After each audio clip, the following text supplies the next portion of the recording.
नमस्ते everyone, welcome back to mathematics.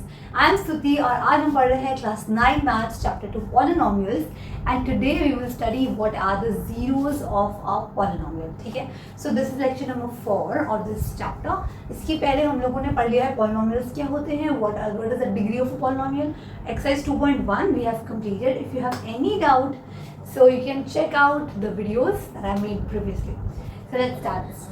A zero of a polynomial px is a number, ठीक है, number है c such that pc is equal to 0. हम इसका मतलब देखो बहुत सिंपल है, मैं बताती हूँ इसका मतलब क्या है। या देखो इन्होंने बोला है कि पॉलिनोमियल का जो जीरो है px क्या है, आपके पास में px को पॉलिनोमियल दे रखा है, ठीक है, और तो इसका जीरो क्या होता है, एक नंबर है c सच दैट कि pc की वैल्यू जीरो आती है। इसका मतलब क्या हुआ, देखो आप पॉलिनोमियल दे रखा है आपके पास और एक ऐसा नंबर जिसके लिए आपके उस गिवन पॉलिनोमियल की वैल्यू जीरो हो जाए, that is the zero of the polynomial. बस इतना ही है। फॉर एग्जांपल देखो, लेट इफ मान लो कि आपके पास px आपका दे रखा है x माइनस 1, ठीक है। अब आपको क्या करना है, इसका जीरो कौन बनेगा, इसका जीरो वो नंबर बनेगा जिसके लिए ये जो भी टर्म है ना इसकी वैल्यू जीरो हो जाए, बस आपको ये करना है। अब देखो अगर मैं नॉर्मली पूछूं आपसे कि बताओ x को मैं ऐसा क्या डालूं जिससे ये जीरो हो जाए, तो आप बोलोगे मैम वो यहाँ पे -1 लिखा है, हम अगर x को 1 लिख दें, चलो x को अगर हम 1 लिख दें 1, तो 1 - 1 आपका क्या हो जाएगा, जीरो हो जाएगा। सिंपल। तो मतलब आपका जो x है x = 1 वो क्या बन गया, इज द जीरो, ठीक है, of the polynomial of px, ठीक है। अब एक चीज और समझो कि मैम इसको निकालने कैसे, बहुत सिंपल है। अब देखो आपने देखा ना, आपको इसको जीरो बनाना था, तो आप यहाँ जाने कि भाई 1 रखने से जीरो हो जाएगा। सिंपल, आपको कभी भी कोई भी, जैसे मान लो एक और एग्जाम्पल ले लो कि मान लो आपको qx दे रखा है x + 5, ठीक है। अब आपको फाइंड करना है कि इसका जीरो क्या होगा। तो सिंपल, आप क्या चाहते हो, आप वो चाहते हो ना कि ऐसी कौन सी वैल्यू के लिए ये टर्म जीरो के इक्वल आ जाए, तो आप क्या करोगे, आप x + 5 को जीरो के इक्वल पुट कर दो। यहाँ से x की वैल्यू क्या आ जाएगी, ये देखो इक्वल टू है ना, इक्वल टू के जब उधर साइड में आपका नंबर जाता है तो उसका साइन चेंज हो जाता है, तो यहाँ प्लस में उधर जाएगा तो क्या हो जाएगा, -5 हो जाएगा। तो आपका x क्या है, -5 आ। तो ये जो -5 आया है ना, ये क्या है, this is the zero of qx, ठीक है। qx आपका क्या है, पॉलिनोमियल है। ये बात समझ में आ गई, चलो वेरी गुड। तो यहाँ पे हमने क्या समझा कि देखो कोई भी नंबर आपके पास एक पॉलिनोमियल दे रखा है, कोई भी नंबर जो उस पॉलिनोमियल की वैल्यू को जीरो बना दे, बस that is the zero of the polynomial, that's it, ठीक है। तो यहाँ पे आपको समझ में आ गया, आपको कोई भी पॉलिनोमियल दिया रहेगा, आपको बनाना रहेगा कि वो जीरो मतलब आपको उस पॉलिनोमियल का जीरो निकालना रहेगा। तो क्या करोगे, आप सिंपल उस पॉलिनोमियल को जीरो के बराबर पुट कर दोगे और आप x निकालोगे, वही आपका जीरो हो जाएगा, ठीक है। चलो अच्छा, ठीक है ना, ये समझ में आ गया। ये तो हमारी बात हुई भाई नॉर्मल हमारे जो भी एक्सप्रेशन होते हैं। आपने मैंने आपको पढ़ाया था एक कांस्टेंट एक्सप्रेशन होता है, जैसे आपका जो px है, ठीक है, आपका पॉलिनोमियल है, उसकी वैल्यू 5 भी तो हो सकती है ना।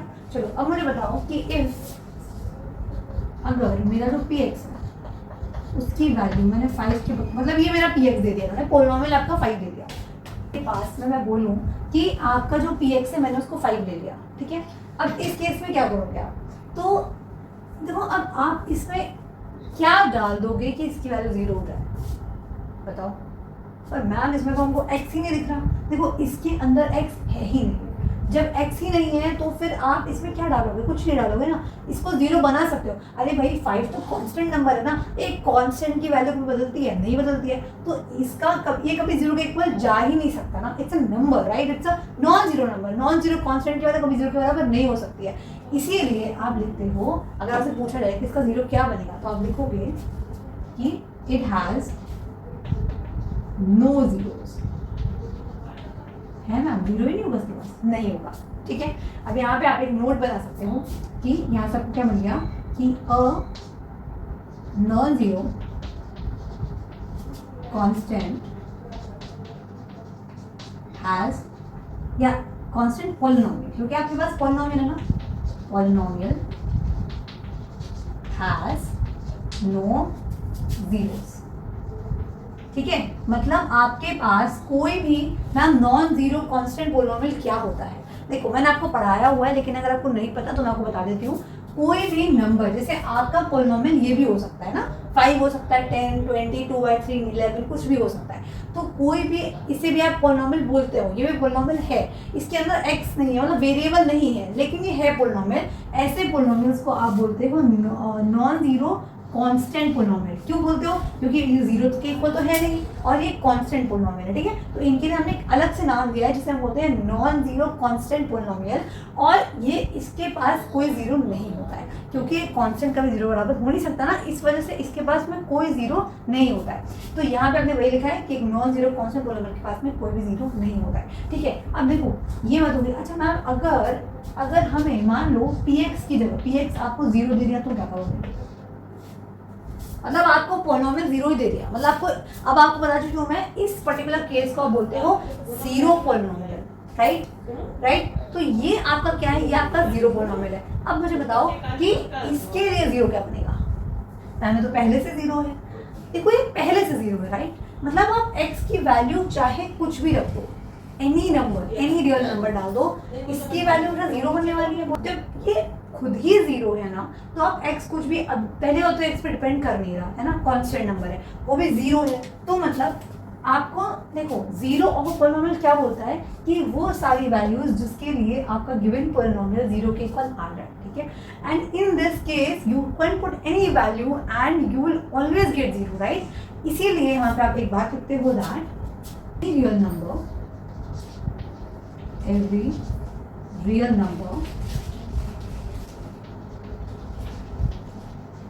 is a zero of a zero polynomial, ठीक है।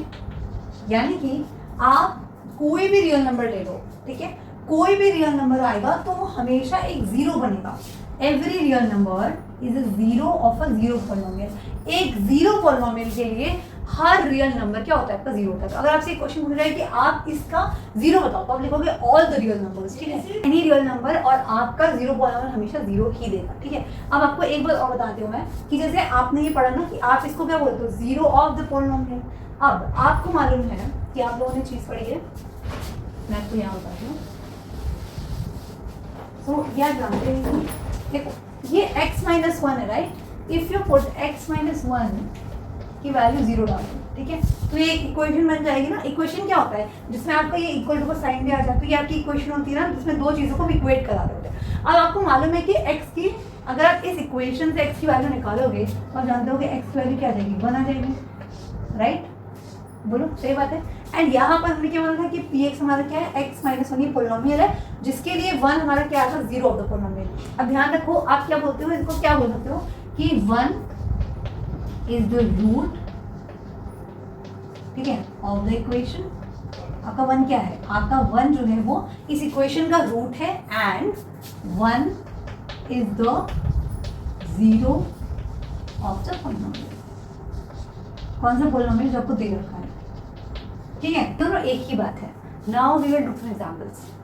हम लोगों ने देखा, ठीक है, सिंपल लैंग्वेज में देखो, जीरो ऑफ द पोलिनोमियल एक गिवन पोलिनोमियल का वो नंबर है जो उस पूरे पोलिनोमियल की वैल्यू जीरो के इक्वल रखते हैं। इसको सॉल्व करने के लिए क्या करते हैं हम लोग? हमें जो पोलिनोमियल दे रखा है ना, आप उसको जीरो के इक्वल रख दोगे, क्योंकि आपको जीरो ही तो लेके आना है। फिर उस इक्वेशन की हेल्प से आप x की वैल्यू फाइंड आउट करोगे, and there you go, and आपको फिर क्या मिलेगा? जीरो ऑफ द पोलिनोमियल मिल जाएगा, ठीक है। अब मैं आपको छोटा सा सम अप करके बताती हूँ, ठीक है, this is just for understanding, ठीक है। नहीं, मैं एक एक्सप्रेशन को ना 3 पार्ट्स में बांट रही हूँ। पहला एक्सप्रेशन आप जानते हो जिसके अंदर x होता है, ठीक है, of the polynomial, of the polynomial, ठीक है, जीरो ऑफ द पोलिनोमियल होता है। तो मैं इसको 3 प्रकार में बांट रही हूँ। कौन कौन से?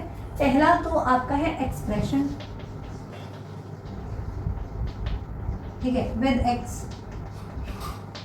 तो आपके पास क्या होता है? एक ऐसा एक्सप्रेशन हो सकता है पोलिनोमियल, ऐसा होता है ना जैसे जिसके पास में x हो। फॉर एग्जांपल मान लो आपके पास में दे रखा है 5x + 2x²। चलो 2x सिंपलिसिटी के लिए मान लेते हैं, ठीक है, ये एग्जाम्पल दिया है मैंने। एक तो हो सकता है कि एक्सप्रेशन के अंदर आपका x दे रखा हो, ठीक, ये हो गया। दूसरा होता है आपके पास में नॉन जीरो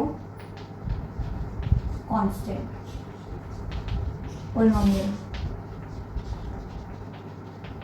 है ना।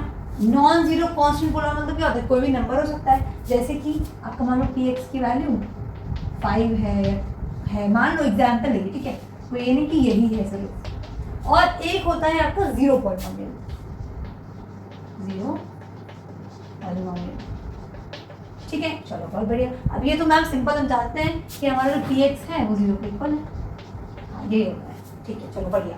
अब आपको क्या करना है, अब हम बताओ उसमें जीरो तो पॉलिनोमियल क्या होगा इनके लिए, ठीक है। तो मैं आपको बताती हूँ फटाफट। देखो आप जान चुके हो कि अगर आपके पॉलिनोमियल में x है तब इसके पास में 1 और मोर हो सकते हैं जीरोस, ठीक है। इसके जीरोस क्या हो सकते हैं, इसके पास में मैं लिख देती हूँ 1 और मोर जीरो, इसके पास एक या एक से ज्यादा जीरो हो सकते हैं। अगर आपका जो पॉलिनोमियल है वो नॉन जीरो कांस्टेंट, जैसे कि कोई भी नंबर हो सकता है, उसके पास में होंगे नो जीरोस, जीरोस ही नहीं होंगे इसके पास।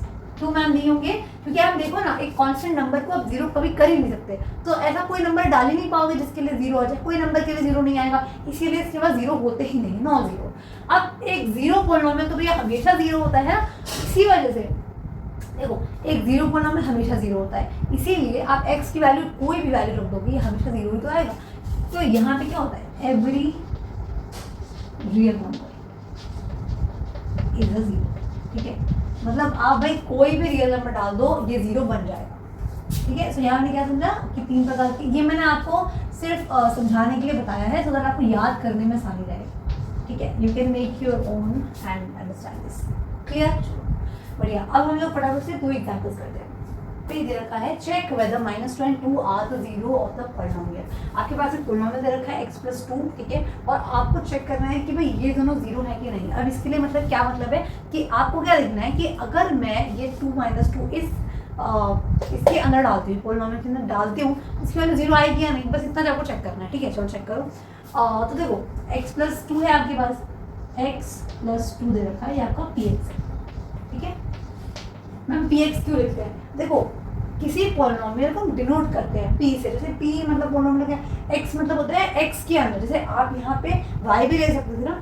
फॉर एग्जांपल अगर मान लो आपका लिखा होता y+5, ठीक है, तो आप देख रहे हो कि ये जो पॉलिनोमियल है, ये पॉलिनोमियल है, बिल्कुल है, और ये जो पॉलिनोमियल है ये y के टर्म्स में है ना, यहाँ पे वेरिएबल y है, तो यहाँ पे आप लिखते हैं py, ठीक है। तो ये जो अंदर है इसीलिए इसको हम px लिखते हैं, बिकॉज यहाँ पे x के टर्म्स पर लिख रहे हैं, और p दिखाता है कि ये पॉलिनोमियल है, ठीक है। अब px जो है वो आपका x+2 है, आपको चेक करना है इन दोनों के लिए। तो पहले हम -2 को डालते हैं, तो इफ x की वैल्यू -2 होती, तो देखो आपका जब हम डालेंगे px क्या बनेगा फिर, मतलब देखो अब ध्यान रखना x की वैल्यू -2 रख रहे हो आप, तो अब इस x की जगह -2 रखोगे, तो यहाँ पे p आएगा, -2 आएगा, किसके बराबर आएगा, x+2 है, x की जगह आप -2 डाल दो, प्लस में 2 डाल दो। अब बताओ -2 + 2 0 तो है, ये 0 आ गया, इसका मतलब क्या हो गया कि -2 is the zero of the polynomial, right. So -2 is the zero. अब दूसरा भी चेक कर लेते हैं, ठीक है। अब आपको चेक करना है 2 के लिए, चलो मैं यहाँ पे कर देती हूँ कि अगर मैं यहाँ पे p और यहाँ पे मैं 2 रख देती हूँ। ध्यान रखो आप, मेरे को यहाँ x में दिया था, जब मैंने इसके अंदर 2 रख दिया तो मुझे यहाँ पे भी 2 रखना पड़ेगा ना, क्योंकि मैं x की वैल्यू 2 रखनी है। तो जब हम p2 निकालेंगे 2 + 2 आएगा, इसकी वैल्यू 4 आएगी, which is not equal to 0, है ना। तो यानी कि 2 इज नॉट द 0, ठीक है। यहाँ से हमें क्या मालूम पड़ गया कि जो आपका -2 है वो 0 है इस पॉलिनोमियल के लिए, और आपका +2 नहीं है, फाइन, ओके गुड। अब अगला एग्जाम्पल करते हैं, find the zero of the polynomial. आपको इस पॉलिनोमियल के लिए इसका जीरो फाइंड करना है, तो आप क्या करोगे, मैम सिंपल है, देखो आपको इसका जीरो निकालना है। इसका मतलब क्या हुआ कि आपको x की वैल्यू निकालनी है, ऐसी x की वैल्यू निकालनी है जिसके लिए ये पूरा टर्म जीरो हो जाए, सिंपल है। तो आप क्या करोगे, आप ले लेते हो कि px आपको क्या दे रखा है, 2x+1 है ना, तो पुट px बराबर 0, या फिर मैं आपको लिख के बताती हूँ। तो find the zero of the polynomial of the px क्या करेंगे, लेट कर दो px की वैल्यू क्या है, 0 है। अब ध्यान रखना, आप px को 0 कर रहे हो, इसका मतलब आप इस पूरे टर्म को 0 कर रहे हो। bx की वैल्यू क्या है, यही तो है ना, तो 2x + 1 क्या हो जाएगा आपका, 0 हो जाएगा। Very good.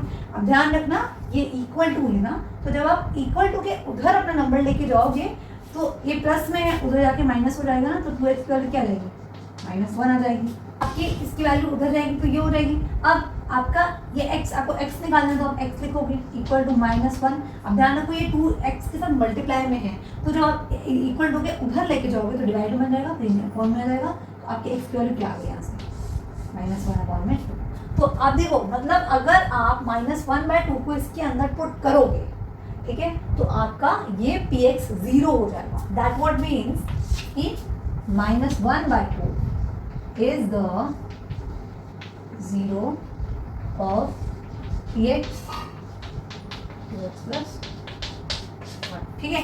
तो आपका -1/2 क्या बन गया, 0 ऑफ द पॉलिनोमियल बन गया। क्लियर हो गया, चलो बहुत बढ़िया। अब कुछ छोटे से नोट्स हैं, उन्हें फटाफट से देख लेते हैं। आप जान चुके हो, आप पढ़ा चुके हो, लेकिन आप इसको नोट कर सकते हो, ठीक है। क्या है, अ 0 of a polynomial need not be 0। मतलब देखो, आपको पता है ना, अब 0 का मतलब थोड़ा होता है कि 0 तो पॉलिनोमियल से 0 ही होगा।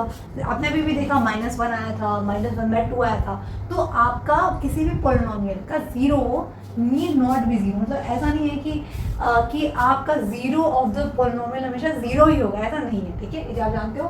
अगला है 0 may be the 0 of the polynomial, मतलब हो सकता है, हाँ, किसी पॉलिनोमियल का 0 भी हो सकता है, ऑफ कोर्स। तो यस, ये आप जानते हो, every linear polynomial has only one and only one 0। अब लीनियर पोलिनोमियल क्या होता है, मैं आपको बता चुकी हूँ। लीनियर मतलब क्या होता है कि जिस पोलिनोमियल के अंदर आपकी हाईएस्ट पावर ही 1 हो। फॉर एग्जाम्पल जैसे x-1 हो गया, ठीक है, देखो x पे पावर 1 है, यहाँ पे आप लिख दियो 2x + 5 लिख सकते हो, और y + 10 लिख सकते हो। ये सारे आपके लीनियर पोलिनोमियल है। अब आप देखोगे कि जब आप x-1 को 0 के इक्वल पुट करोगे, जब आपने x-1 को 0 के इक्वल पुट किया, तो यहाँ से x क्या आ जाएगा, ये -1 है, उधर जाएगा तो +1 बन जाएगा, x की वैल्यू 1 आ जाएगी। मतलब किसी भी, अब देखो सिंपल सी बात है ना, जब x एक ही है ना, तो आपकी x की सिर्फ एक वैल्यू ही होगी जो 0 ऑफ द पॉलिनोमियल बनेगी। मतलब केवल एक ही पॉइंट, एक ही नंबर होगा जिसपे आपका एक्सप्रेशन 0 बन जाएगा, इसके अलावा कोई नंबर नहीं हो सकता। जैसे इस केस में केवल 1 ही आया है ना, आपका इसका आंसर 1 ही आया है, तो 1 ही होगा जिसकी वजह से ये पूरा जो पॉलिनोमियल है वो 0 बन जाएगा, राइट। तो ये बता रहे हैं, इतना ही बताया गया कि अगर कोई भी लीनियर एक्सप्रेशन, लीनियर पॉलिनोमियल है, तो उसके पास केवल एक ही 0 होता है, ठीक है। और लास्ट है, a polynomial can have more than 1 0। Of course कोई पॉलिनोमियल के पास 1 एक या एक ज़्यादा zeros हो सकते हैं। So I hope that you got this. It's very simple, and if you have any doubt, you can comment down below. Thank you for watching. We will start the exercise 2.2 in the next video. Till then, do subscribe to Mathematics and keep learning.